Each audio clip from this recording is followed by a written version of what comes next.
மகனதி அடுத்த வாரத்துக்கான ப்ரெடிக்ஷன் பார்த்தலாம். காவேரியோட ப்ரெக்னென்சி அவங்க ஃபேமிலியில் இருக்க எல்லாருக்குமே தெரியணும். எல்லாருமே வந்துட்டு காவேரி நல்லா கேர் பண்ணிக்கணும். காவேரியோட ப்ரெக்னென்சி நினச்சி எல்லாருமே சந்தோஷப்படணும். யாருமே வந்து விஜய் காவேரியை ஹர்ட் பண்ணிடவே கூடாது. அண்ட் வெண்ணிலா கேரக்டருக்கு ஒரு 2 கொடுத்து சீக்கிரமாக வந்துட்டு விஜய் காவேரி 2 பேருமே ரொம்ப ஹாப்பியாக இருக்கணும்னு நினைக்கிறவங்க கண்டிப்பாக நம்ம வீடியோக்கு ஒரு லைக் பண்ணிக்கோங்க. விஜய் காவேரி 2 பேருமே ஃபார்ம் ஹவுஸில் பயங்கரமாக என்ஜாய் பண்ணியிருப்பாங்க. காவேரிக்கு வந்து விஜய் விட்டு வரதுக்கே ரொம்ப சங்கட்டமாக இருக்கும். பட் காவேரி விஜய் கிட்ட சொல்லுவாங்க, தயவுசெய்து நீங்கள் எந்த பிரச்சனையும் பண்ணிடாதீங்க எங்கள் அம்மா கிட்ட. நான் போய் ப்ரெக்னென்சி விஷயத்த சொல்ல தான் போகிறேன். சொல்லும்போது அவங்க ஏதாவது தப்பாக பேசினாலோ இல்லை வந்துட்டு கோவப்பட்டாலோ தேவையில்லாத வார்த்தைகளை யூஸ் பண்ணிட்டாலோ தயவுசெய்து எனக்காக கொஞ்சம் பொறுத்து போங்க. நம்ம எதையுமே வந்துட்டு பொறுமையாக தான் டேக் கேர் பண்ணணும். நீங்கள் அவசரப்பட்டு எதுவுமே வந்துட்டு பேசிடாதீங்க விஜய் அப்படிங்கிற மாதிரி சொல்ல உடனே விஜய் சொல்லுவார், இதுக்கு மேலேயும் உங்கள் அம்மா என்ன காவேரி ரியாக்ட் பண்ணுவாங்க? நானும் நீயும் சந்தோஷமாகவே இல்லை, நம்ம 2 பேருமே சந்தோஷமாக இல்லை, நல்லா புருஷ முண்டாட்டே இல்லைங்கிறதுக்காக தானே அவங்க இவ்வளோ தூரம் நம்மளை தண்டிச்சாங்க. இப்போ தான் அவங்களுக்கு ப்ரூவ் ஆயிடுச்சுல்ல, உன் வயிற்றில் வளர்கிற குழந்தையே சாட்சி தானே. நாங்கள் 2 பேரும் நல்லபடியாக வாழ்ந்ததுக்காகவும் நான் உன் மேலே எவ்வளோ பாசம் வச்சுருக்கேங்கிறதுக்கான சாட்சி நான் உன் வயிற்றில் வளருது. இதுக்கு மேலே உங்கள் அம்மாவுக்கு என்ன ப்ரூஃப் வேணும் அப்படின்ற மாதிரி கேட்க, அதெல்லாம் ஓகே தாங்க, அவங்களும் கண்டிப்பாக வந்துட்டு நம்மளை அக்செப்ட் பண்ணிப்பாங்க, அவங்களும் எதுவும் தப்பாக நினச்சிக்க மாட்டாங்க. பட் ஒருவேளை தப்பாக ஏதாவது நடக்க போய் நீங்கள் எதுவும் வந்து வாய் விட்டுறக்கூடாது, அதனால் பிரச்சனை பெருசாகிடக்கூடாதுன்னு தான் சொல்கிறேன் அப்படின்ற மாதிரி ஃபார்ம் ஹவுஸ்லேருந்து 2 பேருமே கிளம்பி வீட்டுக்கு போயிட்டுருப்பாங்க. வீட்டுக்கு போகிற வழியில் பார்த்தீங்கன்னா காவேரிக்கு சடனாக வந்து திரும்பி மயக்கம் வந்துடும். மயக்கம் வந்ததுமே விஜய் ரொம்ப டென்ஷன் ஆகிடுவார். காவேரின்னு சொல்லி எழுப்ப ட்ரை பண்ணுவார். தண்ணி அடிச்சுலாம் பார்ப்பார். காவேரி எந்திரிக்கவே மாட்டாங்க. உடனே பக்கத்தில் இருக்க ஹாஸ்பிட்டலுக்கு வந்து இமீடியட்டாக வண்டி ஓட்டிகிட்டு போவார். அங்கே போனதுமே வந்துட்டு காவேரி செக் பண்ணிவிட்டு டாக்டர் வந்துட்டு சொல்லுவாங்க, என்ன ப்ரெக்னெண்ட்டாக இருக்காங்கன்னு நினைக்கிறேன், ரொம்ப அன்கான்ஷியஸில் இருக்காங்க, ஏன் சாப்பிடலையா ஒழுங்க அப்படின்ற மாதிரி கேட்க, இல்லை டாக்டர் அவங்க நல்லா தான் சாப்பிட்றாங்க, கரெக்ட் டைமுக்கு நான் சாப்பாடும் கொடுத்துட்டு தான் இருக்கேன், பட் சாப்பிட்டா வந்துட்டு வாமிட் பண்ணிடுறாங்க அப்படின்ற மாதிரி சொல்ல டாக்டர் சொல்லுவாங்க, அப்போ வாமிட் பண்ணிட்டா உடம்புல என்ன தான் தங்கும், அவங்க ரொம்ப டீஹைட்ரேட் ஆகிருக்காங்க, வயிற்றில் வளர்கிற குழந்தை எப்படி இருக்குங்கிறது இமீடியட்டாக ஸ்கேன் பண்ணி பார்த்தே ஆகணும், எனக்கு தெரிஞ்சு என்ன ஆச்சுன்னு தெரியல, கிட்டத்தட்ட நிறைய டைம் இந்த மாதிரி அவங்களுக்கு நடந்திருக்கா அப்படின்ற மாதிரி கேட்க, ஆமாம் டாக்டர் 2-3 தடவை இந்த மாதிரி நடந்திருக்கு அப்படின்ற மாதிரி சொல்ல, அவங்களுக்கு சரியான கேர் போகவே இல்லை, அவங்களுக்கும் சரி குழந்தைக்கும் சரி அவங்கள சரியான கேர் போகவே இல்லை, ரொம்ப வந்துட்டு ஹார்ட் ரேட் எல்லாம் நார்மலாகவே இல்லை, அப்நார்மலாக இருக்குது, ரொம்ப டிப் ஆகிட்டே இருக்குது, ஃப்ளக்சுவேஷன் இருக்குது, பேபியோட ஹார்ட் ரேட்டை வந்துட்டு ஃப்ரீக்வெண்ட்டாக செக் பண்ணிக்கிட்டே இருக்கணும், ஹார்ட் ரேட்டில் சம்திங் வந்துட்டு ஃப்ளக்சுவேஷன் இருக்க மாதிரி வந்துட்டு ஸ்கேன் ரிப்போர்ட்டெல்லாம் காமிக்குது, எதுக்கும் இமீடியட்டாக நாங்கள் அப்சர்வேஷனில் வைக்கிறோம், தொடர்ந்து வந்துட்டு ஃப்ரீக்வெண்ட்டாக வந்து மானிட்டர் பண்ணிகிட்டே இருக்கோம், நீங்கள் சீக்கிரமாக வந்துட்டு போய் நாங்கள் சொல்கிற மெடிசன்ஸ் எல்லாம் வாங்கிட்டு வந்துருங்க அப்படின்ற மாதிரி சொல்ல விஜய் ரொம்ப பதட்டமாயிருவார், பயந்துருவார்.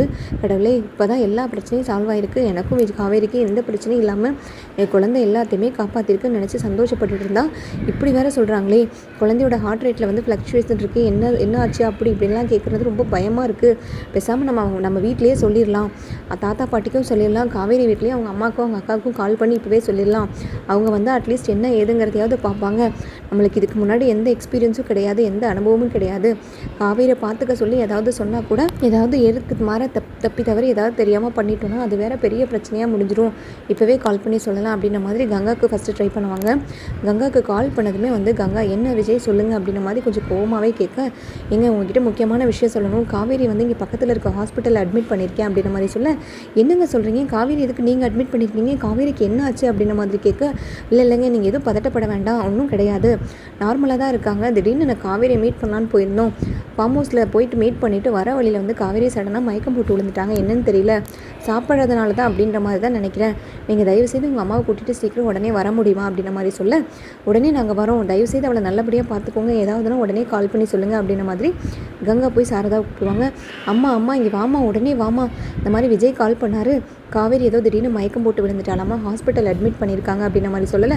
பக்கத்துலேருந்து சாந்தி கேட்பாங்க, என்னடி இவ காவேரி எப்போ பார்த்தாலும் மயக்கம் போட்டுட்டா வாந்தி எடுத்துட்டான்னு கிட்டத்தட்ட நான் வரும்போதெல்லாம் சொல்லிக்கிட்டே இருக்கீங்க, இதுக்கு பின்னாடி ஏதோ ஒரு பிரச்சனை இருக்குதுன்னு நான் தோணிக்கிட்டே இருக்கேன், எனக்கு இது ஏதோ நல்லதுக்கு இல்லை சாரதா, இது ஏதோ ஒரு விஷயம் இருக்குது, நம்ம இப்போ உடனே எல்லோரும் கிளம்பி போகலாம் ஹாஸ்பிட்டலுக்கு அப்படின்ற மாதிரி சொல்ல, உடனே குமரனும் வந்துடுவார். என்ன கங்கா ஆச்சு அப்படின்ற மாதிரி கேட்க, காவேரிக்கு எதுவும் உடம்பு முடியலையாங்க, மயக்கம் போட்டு விழுந்ததுனால விஜய் தான் கொண்டு போய் டாக்டர்கிட்ட ஹாஸ்பிட்டல் அட்மிட் பண்ணியிருக்காங்களாமா அப்படின்ற மாதிரி சொல்ல, உடனே சாரதா கேட்பாங்க, அவர் கூட எப்படி இவ போனா, என்னடி நடந்துச்சு, இவங்க 2 பேரும் போய் அங்கே எங்கே போனாங்க, ஹாஸ்பிட்டலில் இவர் எதுக்கு அட்மிட் பண்ணணும் அப்படின்ற மாதிரி கேட்க, அதெல்லாம் எனக்கு சரியாக தெரியலம்மா, அதெல்லாம் நம்ம நேரில் போய் பேசிக்கலாம், என்ன எதுங்கிறது நேரில் போனால் தான் தெரியும் அப்படின்ற மாதிரி சொல்லிட்டு இமீடியட்டாக கிளம்புவாங்க. போகிற வழியில் பார்த்தீங்கன்னா கரெக்டாக குமரனுக்கு நிவின் கிட்டேருந்து கால் வரும். நிவின் கிட்டேருந்து கால் வந்ததுமே குமரன் சொல்லுங்கன்னா என்ன பண்ணிட்டுருக்கீங்க அப்படின்ற மாதிரி நிவின் குமரன் கிட்டே கேட்க, ஐயோ ஏன்டா என்னடா நீ வேறு இப்போ இந்த டைமாக பார்த்து கால் பண்ணியிருக்கேன், விஜய் கால் பண்ணியிருக்காரு, கங்காவுக்கு இந்த மாதிரி காவேரி வந்து மயக்கம் போட்டு விழுந்துட்டாலாமா, ஹாஸ்பிட்டல் அட்மிட் பண்ணியிருக்காங்க, உடனே இமீடியட்டாக எல்லோரும் சீக்கிரம் வாங்க அப்படின்ற மாதிரி அவரும் கூப்பிட்டுருக்காரு. அதனால தானே பக்கத்தில் இருக்க ஹாஸ்பிட்டலுக்கு நாங்கள் போயிட்டுருக்கோம், ப்ரைவேட் ஹாஸ்பிட்டல் அப்படின்ற மாதிரி சொல்ல உடனே நிவின் கரெக்டாக கெஸ் பண்ணிடுவார். ஓகே ஓகே ஆனால் நானும் வரட்டுமா, நானும் யமுனா கிட்ட சொல்லிட்டு வரேன், உடனே போய் எல்லோரும் பாருங்கள் என்ன திடீர்னு இப்படிலாம் நடக்குது அப்படின்ற மாதிரி கேட்க உடனே வந்துட்டு நிவின்க்கு டவுட் வந்துடும். காவேரியோட ப்ரெக்னென்சி விஷயத்தினால தான் மயக்கம் போட்டு விழுந்திருப்பான், கண்டிப்பாக இது எல்லாத்துக்கும் தெரிய தான் போகுது. இன்றைக்கி ஹாஸ்பிட்டல் போனதும் எதுக்கும் நம்ம அங்கே போவோம், ஏதாவது பிரச்சனை வந்துச்சுன்னா அட்லீஸ்ட் காவேரி விஜய்க்கு சப்போர்ட்டிவாவது நிற்கலாம் அப்படின்ற மாதிரி நிவின் ஓடி போய் யமுனா கிட்ட சொல்லுவார். இந்த மாதிரி காவேரிக்கு உடம்புக்கு முடியலையாமா, குமரன் நான் கால் பண்ணார், ஹாஸ்பிட்டல் அட்மிட் பண்ணியிருக்கதா சொன்னாங்க, நம்மளும் போகலாம் வா அப்படின்ற மாதிரி கூப்பிட்டு யமுனாவையும் அழைச்சிட்டு வந்துட்டு உடனே நிவின் ஹாஸ்பிட்டலுக்கு கிளம்பி போவார். இந்த டைமில் பார்த்தீங்கன்னா தாத்தா பாட்டிக்கும் கால் பண்ணி விஜய் சொல்லுவார், உடனே நீங்கள் 2 பேரும் சீக்கிரமாக வாங்க, காவேரி வந்து பக்கத்தில் ஹாஸ்பிட்டலில் அட்மிட் பண்ணியிருக்கோம் தாத்தா, ஒரு முக்கியமான உங்ககிட்ட விஷயம் சொல்லணும், காவேரி ப்ரெக்னெண்ட்டாக இருக்கா தாத்தா, நானும் காவேரி ஃபார்ம் ஹவுஸில் தான் நேற்று ஃபுல்லாக இருந்தோம், ஃபார்ம் ஹவுஸில் இருந்துட்டு அவங்க வீட்டுக்கு போய் கொண்டு போய் விட்டுலான்ற மாதிரி பிளான் பண்ணி வீட்டுக்கு போயிட்டுருக்க வழியில் அவள் மயக்கம் போட்டு விழுந்துட்டா, இப்போ டாக்டர் வந்துட்டு ஹார்ட் ரேட் வந்து ஃப்ளக்சுவேட் ஆகிருக்கு, குழந்தை எப்படி இருக்குன்னு தெரியல அப்படின்ற மாதிரி சொல்கிறாங்க, எனக்கு ரொம்ப பதட்டமாக இருக்குது தாத்தா அப்படின்ற மாதிரி சொல்லு. என்ன விஜய் சொல்கிறேன், காவேரி மாசமாக இருக்கலாம், இவ்வளோ நாள் மாசமாக இருந்தது நம்மக்கிட்ட ஏன் சொல்லாமல் விட்டா அப்படின்ற மாதிரி கேட்க 1.5 மாதம் ஆயிருக்கு தாத்தா, இந்த பிரச்சனையெல்லாம் நடந்துட்டு இருந்தனால தான் காவேரி பதட்டத்தில் சொல்லாமல் விட்டுருக்கா, மெதுவாக சொல்லிக்கலான்னு.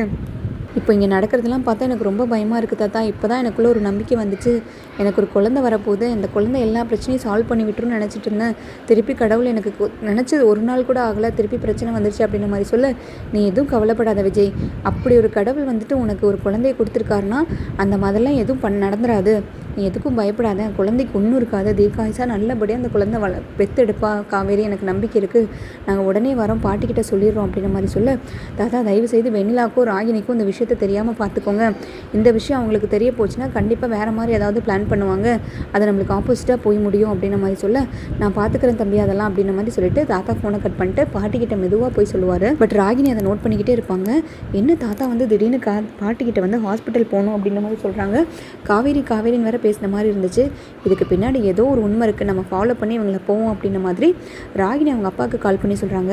அப்பா காவேரி ஏதோ ஹாஸ்பிட்டலில் வச்சுருக்கிறதாவும் தாத்தாவும் பாட்டி இப்போ அவசரமாக கிளம்பிக்கிட்டு இருக்காங்க, 2 பேர்த்தோட மூஞ்சில் வந்துட்டு பேய் அரைஞ்ச மாதிரி அப்படி ஒரு பயமும் பதட்டமும் இருக்குது, என்ன நடந்துச்சுன்னு தெரியலப்பா, அவங்க ஏதோ பிளான் பண்ணுறாங்கன்னு நினைக்கிறேன் அந்த ஃப்ராடு குடும்பம், நான் எதுக்கும் அவங்க பின்னாடியே போய் ஃபாலோ பண்ணி பார்க்குறேன்ப்பா அப்படின்ற மாதிரி ராகினி சொல்லுவாங்க.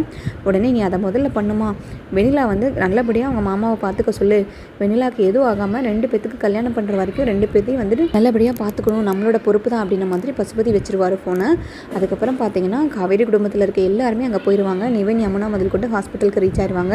ரீச் ஆனதுமே வந்துட்டு என்னாச்சுன்னு பதட்டமாக சாரதா வந்துட்டு காவேரி பார்க்குறக்காக ரூம் கதவை தட்டிட்டு போக உடனே டாக்டர் சாரதாவை பார்த்து கேட்பாங்க, யாருமா நீங்கள் அப்படின்ற மாதிரி கேட்க, நான் காவேரியோட அம்மா தாங்க, அம்மா அக்காலாம் தான் வந்திருக்கோம் அப்படின்ற மாதிரி சொல்ல, எங்க ஒரு புள்ளத்தாச்சி பொண்ணு வந்து பத்திரமா பார்த்துக்க மாட்டிங்களா, கரெக்ட் டைமுக்கு சாப்பிட்றாங்களா, கரெக்ட் டைமுக்கு தூங்குறாங்களா, அந்த குழந்தை எப்படி இருக்குது என்னங்கிறது கவனிச்சிக்க மாட்டிங்களா, இதோட நிறைய டைம் ஃப்ரீக்வெண்ட்டாக இந்த பிரச்சனை வந்திருக்கு, இப்போ குழந்தையோட ஹார்ட் ரேட் வேறு கம்மியாக இருக்குது, என்ன தான் கவனிச்சுக்கிறீங்க, ஒரு பொருளத்தாச்சி கவனிச்சிக்காமல் ஒரு அம்மாவாக நீங்கள் என்ன தான் பண்ணுறீங்க அப்படின்ற மாதிரி கேட்டோன்னு அப்படியே சாரதா வாயடிச்சு போயிடுவாங்க. அவங்களுக்கு ஒரு நிமிஷம் நெஞ்சே அடைக்கிற மாதிரி ஆயிரும். டாக்டர்கிட்ட எதுவுமே பேச மாட்டாங்க. கங்கா எல்லாருமே ஷாக் ஆயிடுவாங்க. கங்கா விஜய் ஒரு செகண்ட் பார்ப்பாங்க இப்படிங்கிற மாதிரி விஜயும் தலையாட்டுவார் ஆமாம் அப்படின்ட்டு. அதுக்கப்புறம் டாக்டர் போனதுக்கப்புறம் என்ன சொல்கிறாங்க காவேரி மாசமாக இருக்காளா, என்ன பேசுகிறாங்க அதெல்லாம் எனக்கு ஒன்றுமே புரிய மாட்டேங்குது, எங்கள் கூட தானே இவ்வளோ நாள் இருந்தா, இந்த மாதிரி எங்ககிட்ட சொல்லவே இல்லையே, இவ ஏன் இப்படிலாம் பண்ணிக்கிட்டு இருக்கா, இவங்க சொல்கிறது உண்மையாக பொய்யா அப்படின்ற மாதிரி விஜய் கிட்ட கேட்க, ஆமாத்த காவேரி ப்ரெக்னெண்ட்டாக தான் இருக்கா, எனக்கு கூட தெரியாது, நேற்றுக்கு தான் எனக்குமே தெரியும், இத்தனை பிரச்சனை நடந்துட்டுருக்கனால எதுவும் சொல்லக்கூடாதுங்கிறதுக்காக மறைச்சி வச்சுட்டு இருந்திருக்கா அப்படின்ற மாதிரி சொல்ல, உடனே சாரதாவும் கங்காவும் சொல்லுவாங்க, பாத்தியா எவ்வளோ தடவை வந்து அவள் வாந்தி எடுத்திருப்பா, மயக்கம் போட்டிருப்பான், நம்மளும் என்னவா இருக்கும்னு கேட்க, உடம்புக்கு எதுவும் சரியில்லை, சாப்பிட்டது எதுவும் வந்துட்டு செரிக்கலைன்னு சொல்லிட்டு இருப்பா, இப்படி ஒரு குண்டை தூக்கி என் தலையில் போட்டாலே, இங்கே ஒரு வெண்ணிலா பிரச்சனை நடந்துட்டுருக்கு, இவன் என்னடி இப்போ இப்படி பண்ணிட்டா, என்னை நிம்மதியாகவே இருக்க விட மாட்டாளா அப்படின்ற மாதிரி ஹாஸ்பிட்டலில் ஆரம்பிக்க சாரதா. உடனே கங்கா சொல்லுவாங்க, அம்மா இது ஹாஸ்பிட்டல்மா, தயவுசெய்து கொஞ்சம் அமைதியாரு, என்ன ஏதுங்கிறத நம்ம விசாரித்து பார்ப்போம், ஏதாவது என்னங்கிறது காவேரி சொன்னால் மட்டும்தான் நம்மளுக்கு கிளியராக புரியும், அவள் முதல்ல கண் முழிக்கட்டும், குழந்தை அப்படி இப்படின்னு சொல்கிறாங்க, குழந்தை எப்படி இருக்கணும் தெரியல, அதெல்லாம் ஃபஸ்ட்டு சால்வ் ஆனதுக்கு அப்புறமா வந்து பார்த்துக்கலாம் அப்படின்ற மாதிரி சொல்ல, உடனே சாரதா வேண்டிக்குவாங்க, கடவுளே அப்படி என் புள்ள வந்து மாசமாக இருந்தான்னா கண்டிப்பாக அந்த குழந்தைக்கு எந்த பிரச்சனையும் ஆயிடக்கூடாது, அவன் நல்லபடியாக குழந்தைய பெற்றெடுக்கணும், குழந்தை நல்லபடியாக தீர்க்காசாக ஆரோக்கியமாக வந்துட்டு பிறக்கணும், என் பிள்ளைக்கும் சரி குழந்தைக்கும் சரி எந்த விதமான பிரச்சனையும் கொடுத்துறாத அப்படின்ற மாதிரி சாரதா வந்து கடவுளை கும்பிட்டுப்பாங்க. உடனே கங்கா நினைப்பாங்க, அப்போ எனக்கு முன்னாடியே அவள் ப்ரெக்னென்ட் ஆகிட்டாளா, இது தெரியாமல் தான் நான் இவ்வளோ நாள் இருந்திருக்கேனா அப்படின்ற மாதிரி யோசிச்சுட்டு கங்கா ஃபீல் பண்ணுவாங்க. இது மட்டும் அத்தைக்கு தெரிஞ்சது, அத்தை என்னை கண்டிப்பாக என்ன சொல்லுவாங்கன்னே தெரியாது, நீ தான் ஃபஸ்ட்டு பொண்ணு, ஃபஸ்ட்டு மருமக, நீ முதல்ல ப்ரெக்னென்ட் ஆவ அப்படின்ற மாதிரி ரொம்ப சந்தோஷப்பட்டுட்டு இருந்தாங்க. இந்த விஷயம் மட்டும் அத்தைக்கு தெரிஞ்சுது, அவள் தான் முதல்ல மாசமாக இருக்கா, நான் ரெண்டாவதுன்னு தெரிஞ்சுது. இதை வச்சு ஏதாவது அவங்க பேசுவாங்க. சரி பேசிட்டு போகிறாங்க, அதனால் என்ன, அவங்க பேசுகிறவங்க எப்படினாலும் பேசி தான் ஆவாங்க. அதுக்காக காவேரிக்கு நல்லது நடக்கக்கூடாதுன்னு நம்ம நினைக்கலாமா, அவளும் விஜய் நல்லா இருக்கணும், குழந்தையும் நல்லபடியாக சரியாகி வரணும் அப்படின்ற மாதிரி கங்காவும் யோசிப்பாங்க.